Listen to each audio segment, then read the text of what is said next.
So this is test episode 1 of the lounge. Indeed.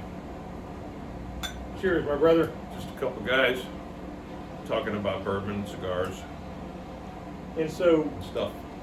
this is the E.H. Taylor, Yeah. which I'm really liking the flavors of it. Nice caramel.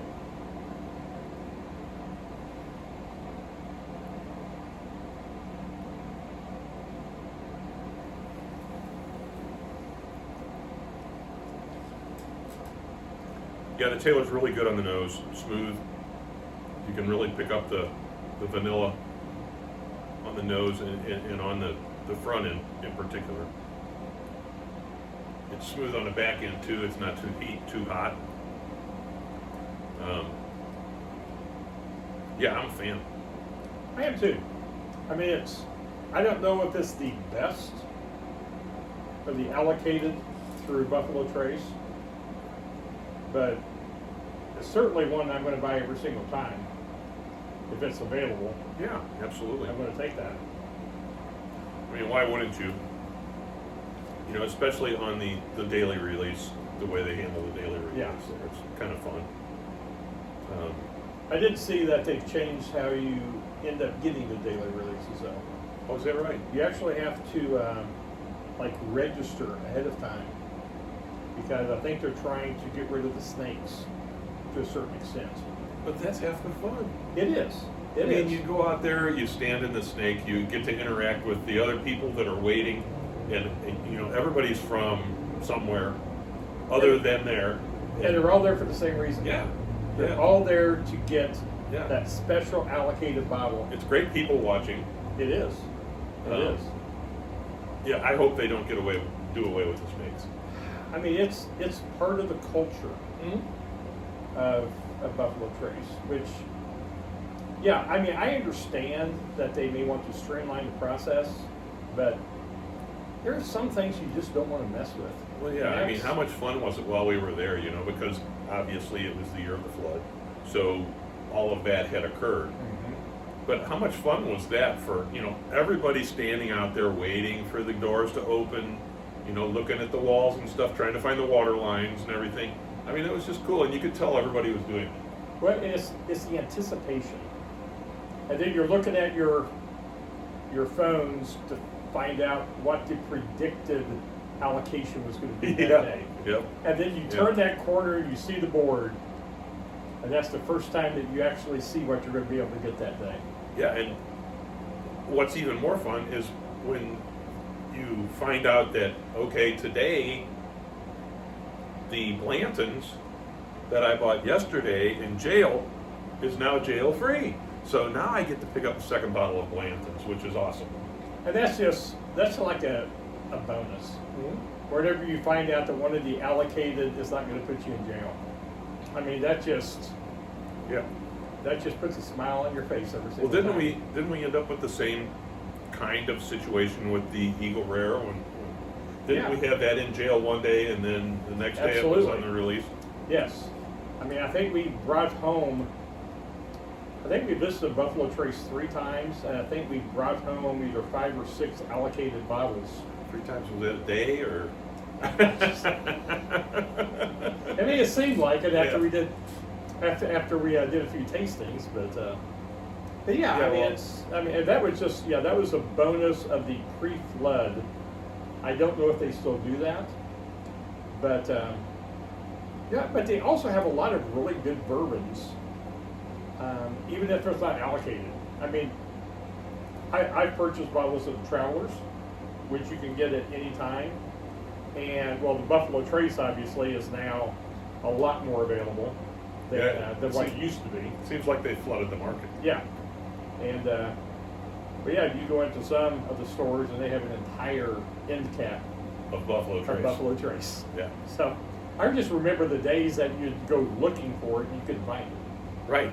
It's kind of like the old Coors Beer Coors Beer days back in here. Oh man, whenever I was young, my dad loved the Coors. Oh yeah. And You'd have to make that trip and over to Kansas and City. he would make the trip just to buy the Coors. And I don't know if it was the best beer at the time, but it was hard to get. It had that allure. And if it's hard to get, yeah, yeah. everybody wants it. That's the way it was with Buffalo Trace. Yeah. I mean, you couldn't get a bottle of Buffalo Trace around here for less than $80. Right. If you could even find it. And now it's everywhere. Yeah. Much lower price point. And it's a good bourbon. Yeah, oh yeah. It's not going to be as good as the E.H. Taylor, but it's a good, solid sipping bourbon, which I do enjoy. Let's give it a try then.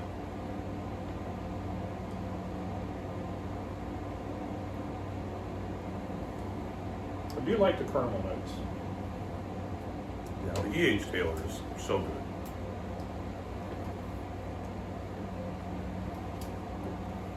So, of the allocateds, is E.H. Taylor your favorite? Or is it the Eagle Rare, or the Blantons, or the Wellers? Very good question. You know, Which is the one that stands out for you? like we were talking about earlier, you know, when someone asks you what's your favorite bourbon. It's the one, And your answer is? it's the one that's in my glass The right one now. that you're going to ask. There you go.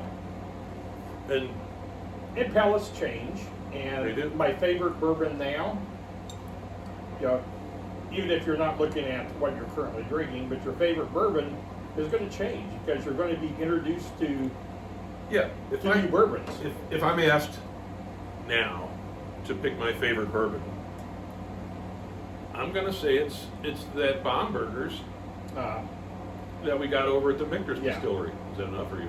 I think that's good. Yeah. If you've not had Bob Burgers and you have an opportunity to buy it, you would be foolish not to. Yep.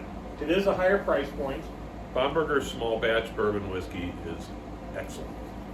It's, of the bourbons that we have purchased, it is, I know it's probably my favorite of the bourbons. Now, there's bourbons I've had that are way out of my price range.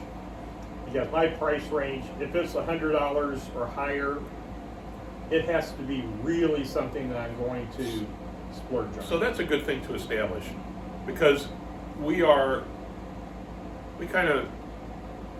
consider ourselves bourbon drinkers and cigar smokers, True. and everyone has their limits or their range or whatever. So me specifically, the most I think I would spend on a bottle is $150. I'm not a $200 guy. I'm certainly not a $600 guy, like you see some of these people do. And I don't know if it's because I don't have a palate that's developed enough to appreciate those things.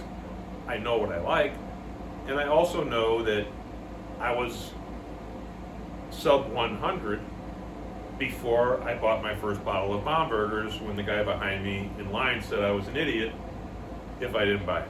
And you don't want to be an idiot. And who wants to be an No. idiot when you're in the No. middle of the store and there's 50 other people around?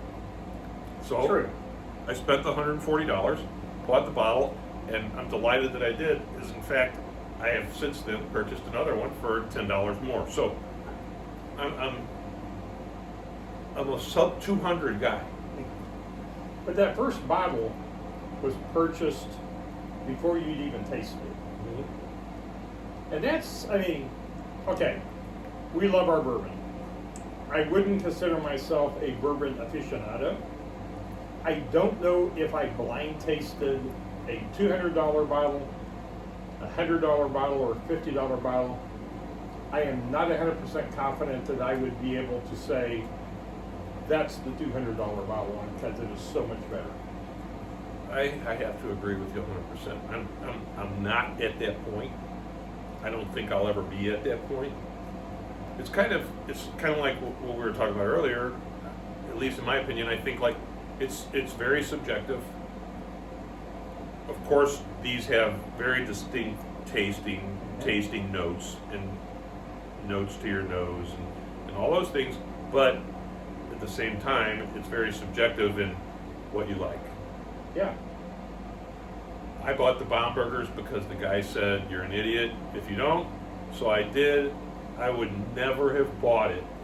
If I had been the only person at the counter and they told me that bottle back there was $140, I probably would have passed. But you have no regrets on making that Oh, purchase, no. though. It was That's the thing. well I mean, advised. Sometimes you take a gamble and you win, Yeah, and that was a win, yeah, definitely. without a doubt. So, if you're watching this channel thinking that we're going to be drinking $150, $250, $300 bottles of bourbon, this is the wrong channel for you. We are much more down to earth as far as our price points. We're going to be less than $200. Oh, definitely. We're going to be less than $200. Definitely, every single time. I can pretty much guarantee you we're going to be less than $200 on everything we drink. True. But we're going to give an honest opinion. I mean, there's plenty of stuff that you can buy that's right around $100 that, in all honesty, I think tastes horrible. There's other adjectives that could be used. Probably so. But, Horrible but, seems but, to but be the not right on this one. channel. Let's not do that. Okay then. Okay. However, there are also, especially the small distilleries, the craft bourbons. Oh my gosh. Let's talk about all the ones we're going to go. Okay. We're going to show you bottles and tastings from craft distilleries, small distilleries, all across Kentucky, Illinois, Indiana, most importantly, Missouri. But we're gonna focus on Kentucky at the moment because honestly, that's where bourbon originated and is from. And really, it's not bourbon; it's not from Kentucky. That's true. That is true. So this will be the Buffalo Trace, and it's just store bought off the end cap. It was actually brought over here and brought to the lounge. This is the lounge, by the way, by a close friend.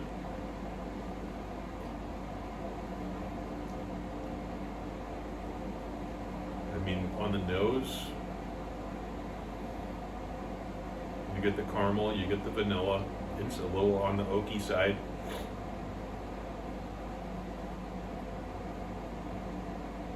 Do you pick up any cinnamon?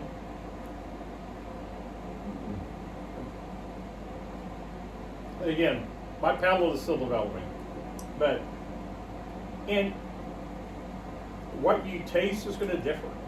What we are tasting and the notes that we are pulling out may be completely different. Cinnamon is the spice that I'm getting. Okay. Yeah. But you may get completely different tastes. And the important thing is finding bourbons that you just enjoy sipping. And I love having a variety of bourbons. And that's where we kind of get into that whole favorite thing. What's your favorite bourbon? Well, The one that's in my glass right now. Okay, and with that, we'll say thanks for checking in, and we'll see you on the next one. there you go. Cheers. Cheers.